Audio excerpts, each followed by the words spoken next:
Good morning, everybody.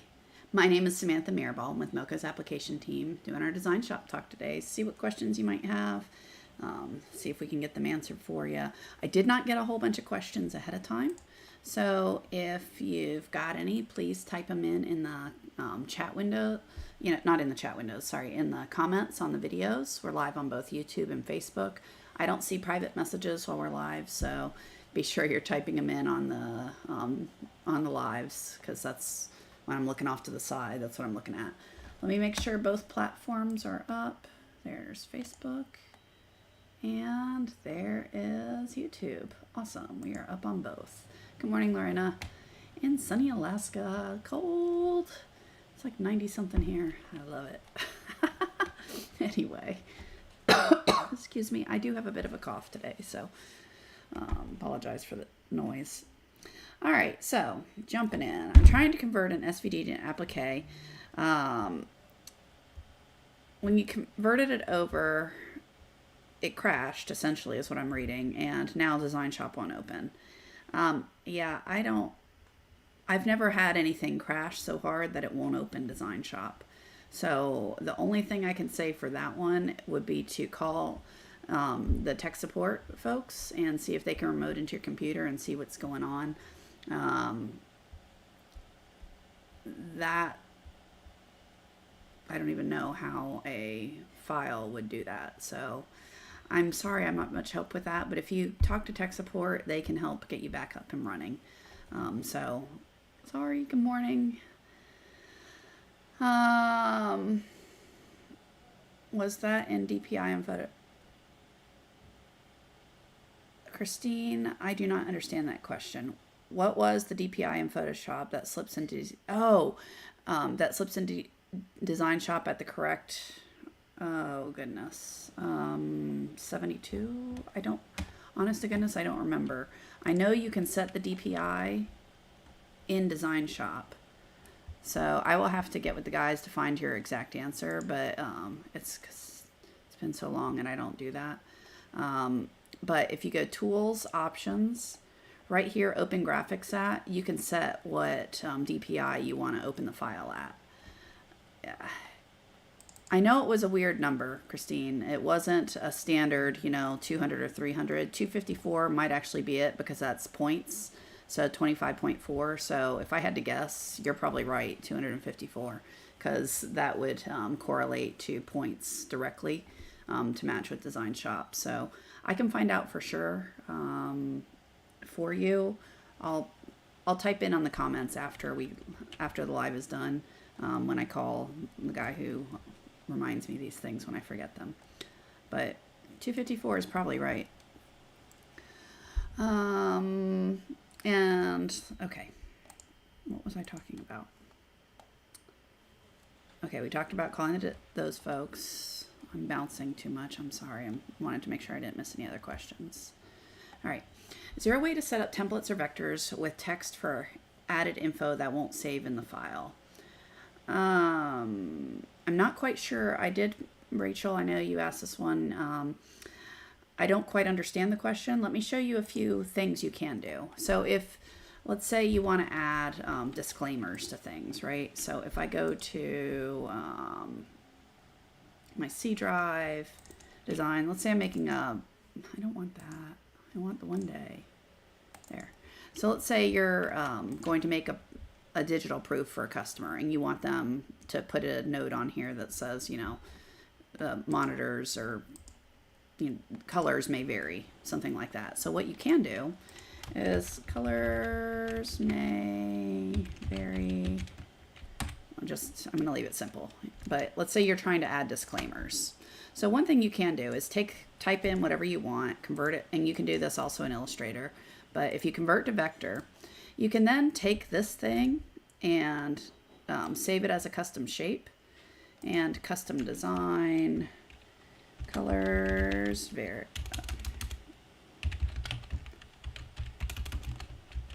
Colors vary, and let's put that into, you can create your own folders. I have a disclaimer folder. So let's say you want to put that in your disclaimers folder. Okay, so what does that do? When you create a new file, I can go to these custom shapes, go down to my disclaimers, and colors vary is there, and I can drag it onto the screen. Okay, so any vector type things that you want to be able to drag and put onto the file, they're vectors, so it's not going to sew, but these are vector fills. All right, so those are things that you can absolutely create your own templates, like if you're doing proofs, if you're you just want to put information on the file for your operators, you can also do that. It doesn't show up when you load it in DesignShop, though. In OS, because they're vectors. But it'll show up on anything you save off, like as a JPEG. You can also use this notes field right here to type in instructions, so that's another option. But if you want to just set up something, you know, some sort of generic template, you can type whatever you want, draw whatever you want, and then save it. If it's a vector, then it won't have stitches associated with it. Okay. Rachel, does that help? I didn't quite understand your question, so if that's not what you were looking to do, let me know. I didn't see anything before this. Do we have any videos on how to properly digitize for hats? We do. We have quite a few. All right, so videos for hats. Let's see. Let me go to melco-service.com. If you've never been here, I like showing this periodically just because it's got a lot of good resources. If you click on FAQ, this is a big search thing, so I'm just going to search for hats. Cap embroidery overview. Let's see what's on that one. So this is basic digitizing for it. And then look down here, you got a lot more resources. So videos, you've got some hooping, digitizing, radius chart. That's kind of cool. The sample designs, things like that. So there's a lot of good information out here of things to think about. We did get you a link to this in the comments, so you don't have to search for it. So check those out. But yeah, there's a lot of good videos out there that have been done. So start there. Excuse me. You said, I believe you said what to do, but I couldn't find it. How do you bring a design after digitizing into DS to embroider? I couldn't change colors. Okay, well, I don't understand that. DesignShop doesn't actually embroider it, OS does. So I think what you're asking is you want to color it. You want to color it correctly. So let's say you sent it out for digitizing, you get it back, and it looks ridiculous. So it looks in crazy colors, like let's say this one. All right, so it comes back as an EXP, an expanded format, and it's not in the colors you want, but you want it to look correct in DesignShop, so when you send it to your machine, you've got the right colors to pick from. I think that's what you're asking us. If not, please correct me. So when you open it in DesignShop, I've got it here, and here's where you can come over here and color it to whatever you want it to be. So let's say instead of this red, I'm going to go, oops, yeah, in OS? Well, in OS, that's done just by setting the colors. So, all right, now let me show you this, and then I'll talk about OS. So if you're trying to color the design to save it as an OFM, so that when you go to OS, it'll look right, you would come over in DesignShop, right-click, go to Properties, go to Colors, and let's say we want that to be tart yellow, 1924. The green, let's say we want that 1988 instead of this one. And then the birdie, let's make the birdie white, 1805. And then outlines black, and I have that set to black. All right, so let's say that's what we want. When you save this, not as an EXP, so if I save this now as an OFM, these colors save within the file. So when I go to OS, when I go to set colors, it'll show me that these are the colors that are the designs intended to be in. Now within OS, you can color the thread chart. Let me see if I have a picture of it in my slides. One moment. I usually keep one back here. Here we go. So when you go into OS to set your colors, right here, if this is all left gray, then if you have under tools settings, there tool settings, there's a box in one of those tabs that says use colors from design. If that is not checked, what it will do, it'll use whatever colors you have programmed here. So if this is all gray, this design on the screen in OS will show up all gray. Now, if you color your thread tree to be colors, and then and that works in both the simplified or the advanced interface. So it's no longer gray, it has colors associated with it. And in tools, settings, that is set to uncheck the box that says use from design. Then it will show up however you have it programmed on their machine. Okay. Do I turn off bobbin detection when running caps? I personally don't. On some of the older OSs, it was a good idea too. I don't do it anymore on the new OS. I haven't had an issue with it. You can tell it to automatically detect caps, and that's an option. Yes. If you save it as an OFM, so the file in DesignShop, once you color it however you want, save it as an OFM. It doesn't change the fact that this is expanded, but any of the details you added, the colors and whatnot within DesignShop will stay with the file now. So next time you open it, it'll show up in these colors rather than the crazy auto-assigned colors. Okay, John, Mus and John, did that help? Okay. You have a problem with bobbin detection? I would check on your active feed and your bobbin tension itself. If it's too loose or too tight, you'll do weird things. If your active feed is too high, it'll give you false thread breaks, things like that. So I would check settings and physical bobbin tension and make sure that's appropriate for your machine. Okay, what else do we have? Excuse me. I know there's 3D, I know there's puff videos, but you're doing this as a continuous piece and this doesn't look as clean as you want. Okay, well, let me go and open a file where I put that picture in, and hopefully the picture stayed, because I think I X'd out of everything when I was in a hurry. So we'll see. I might have to go copy it back in. Milko, where's Milko?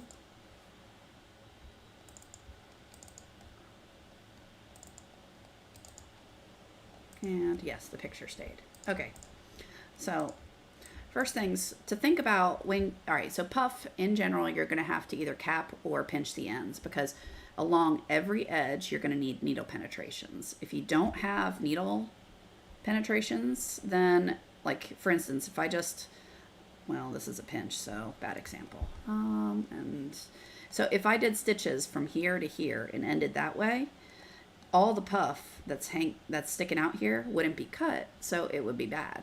That's why your needle penetrations have to go like this down to a point, so that as it sews along here, it's essentially cutting the puff for you.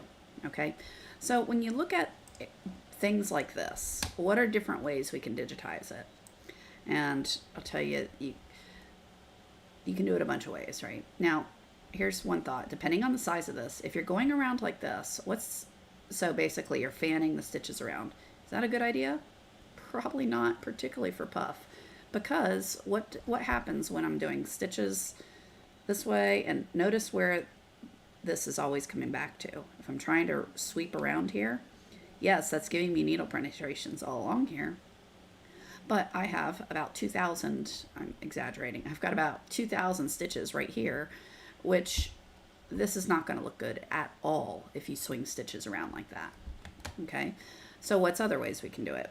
Well, I could come across and basically do this as a column, which you've already got going. So stitches are coming along this way. I can start twisting them so that my stitches line up here, and then do a cap end right here. And what's a cap? That's where my stitches go side to side like that. All right. And then I end over here so that I can pick up and do these. So how would that look? Well, if I'm not going to digitize the whole thing, I'm just going to kind of start here. So let's say I'm doing my column, and I'm going to go ahead and start twisting my stitches a little like that. And I'm going to do the same. These are out of order, by the way. I'm just doing it to get my stitches lined up. If I drew vectors, then I wouldn't have to do this. All right, so now I've got to deal with this thing here. So you can do that by going, all right, my stitches are going to go from here to here, and then from here to here. All right, I've got needle penetrations along all the edges. It will seal up, and depending on the size, you might end up with fill, a little bit of fill in there. That is in the settings. If you go to properties, that's being driven by this. So that just tells me that my stitches are large in that area. Depending on what you're doing. Ooh, 10 is bad. Let's do 100. All right. Okay. Now, one other thing I just made a big mess of is if I try to update trims, notice I get trims between all of these. We want this as one continuous piece so it sews nice and clean, right? So that's where, rather than doing it in 3 pieces and then rearranging like I'm about to do, if you think about it ahead of time and draw some vectors to give you some guidelines, it's easier. But I did it this way. So I'm starting here, I'm ending here. My next element needs to be this guy. And I'm going to start where that propeller is, so the green circle. And I want to end over here. Why? So that my last piece, I can start it where that propeller is. So I'm going to change my start to be here and my end to be there. Update my auto trims. Now it sews continuously. Okay, so that's one way you could do this edge. Now you'll find there's a gazillion ways we can do it, right? So I could also do it as a, let's do it as a complex and add a splice. All right, so I'm just gonna stop there. I'm gonna make it start here, stop, end there, and let's give it some stitch directions. This is supposed to be puff, so I don't want that. I'm gonna make a stitch direction that way. That way. I can do the cap, the same thing I just did there.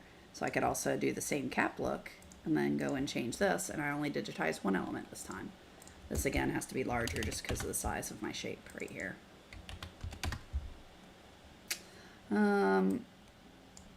Not the best.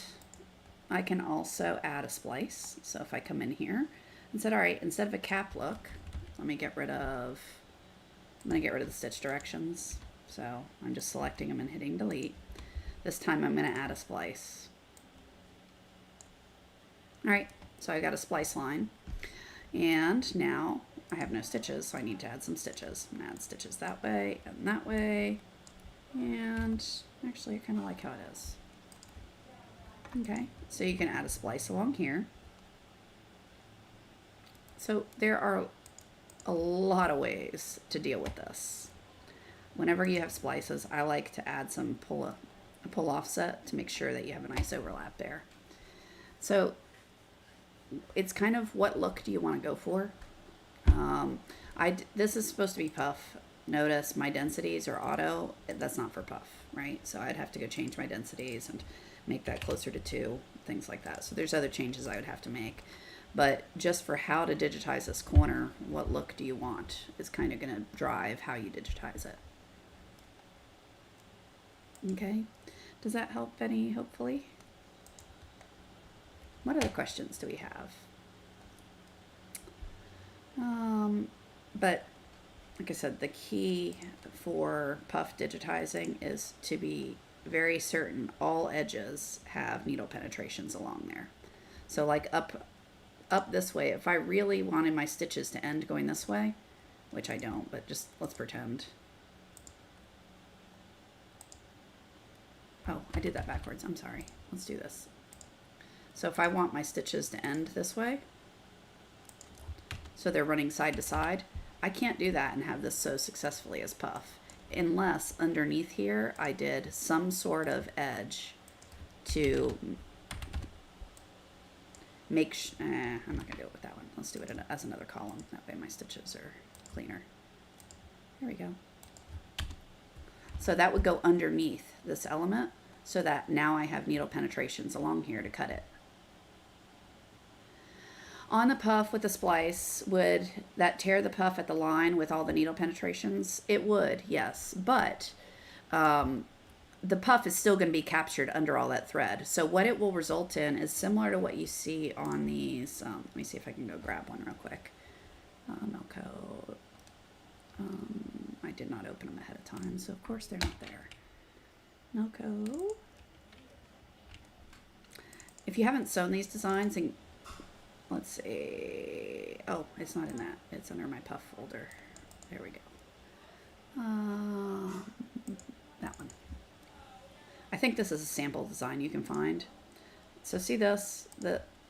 This thing has needle penetrations along there. It does patterns on the puff itself. So this entire red section is puff. It gives it texture. So it's still puffed. It's still got body to it. It's just got a design into it. So on the splice that I put over here, you're going to have a divot, but it's still going to have body to it. So it's like the two divots come together. So it'll have just a slight little crease down there. Another way you could always do it is have a larger overlap where you've got something underneath it and then having another one. As long as the stitch directions line up, you can kind of feather it some. But yeah. So Cayetana, is that how you pronounce it? I'm sorry if I butcher it. Anyway, hopefully that helps a little bit. But yeah, you'll have a line there, but it's not going to destroy the puff or anything like that. It's still going to be captured under the thread. What needle size should I use for puff? And how do you set the machine to stop? So, okay, needle size, I'm lazy. I have 7511s on my machine, and also with 7511s all day until it gives me issues, and then I'll switch. In general, puffs are going to be better with a sharp needle, an 80 or a 90. Like I said, I'm silly. I will start with a 7511, and then if I'm hammering it or breaking it, then I'll switch to an 80. 80. So it's mainly because I sew a ton with 7511s, and it annoys me changing needles for fun. So I'm like, if I can get away with it, I try. So, yeah.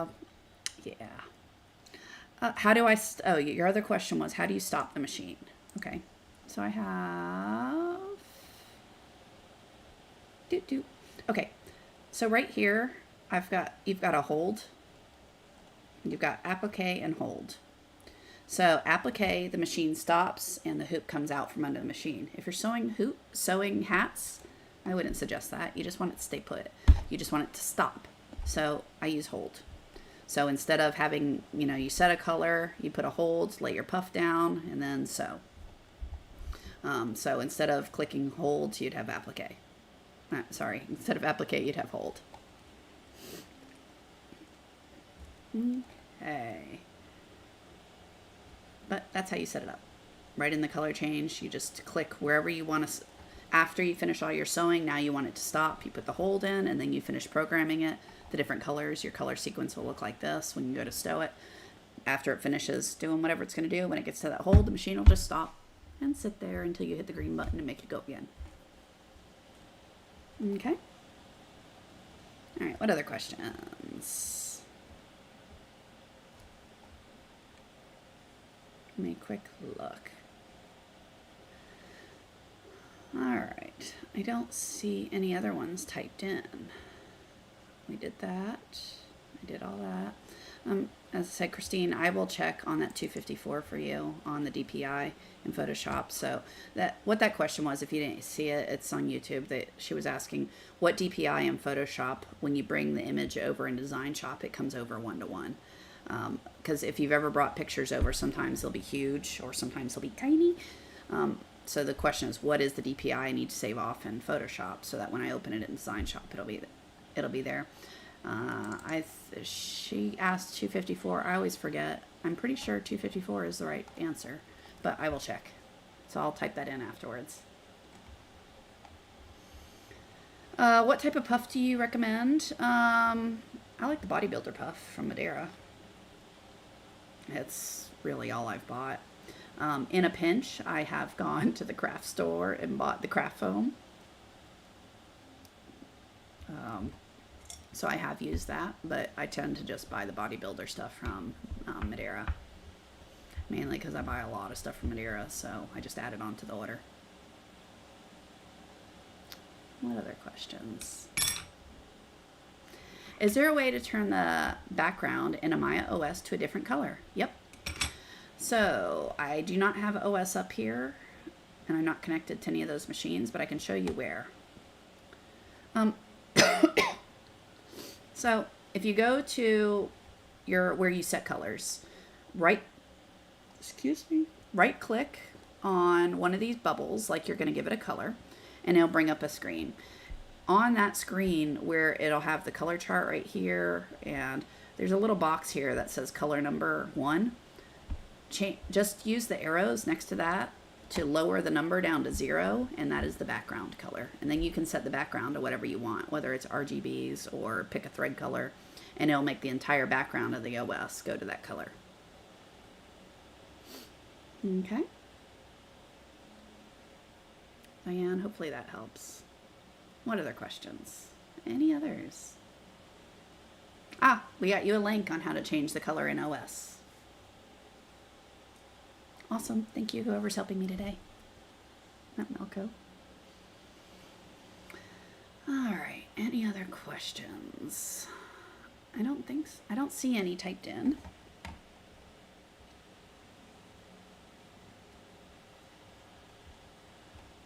Nope. I don't see any others.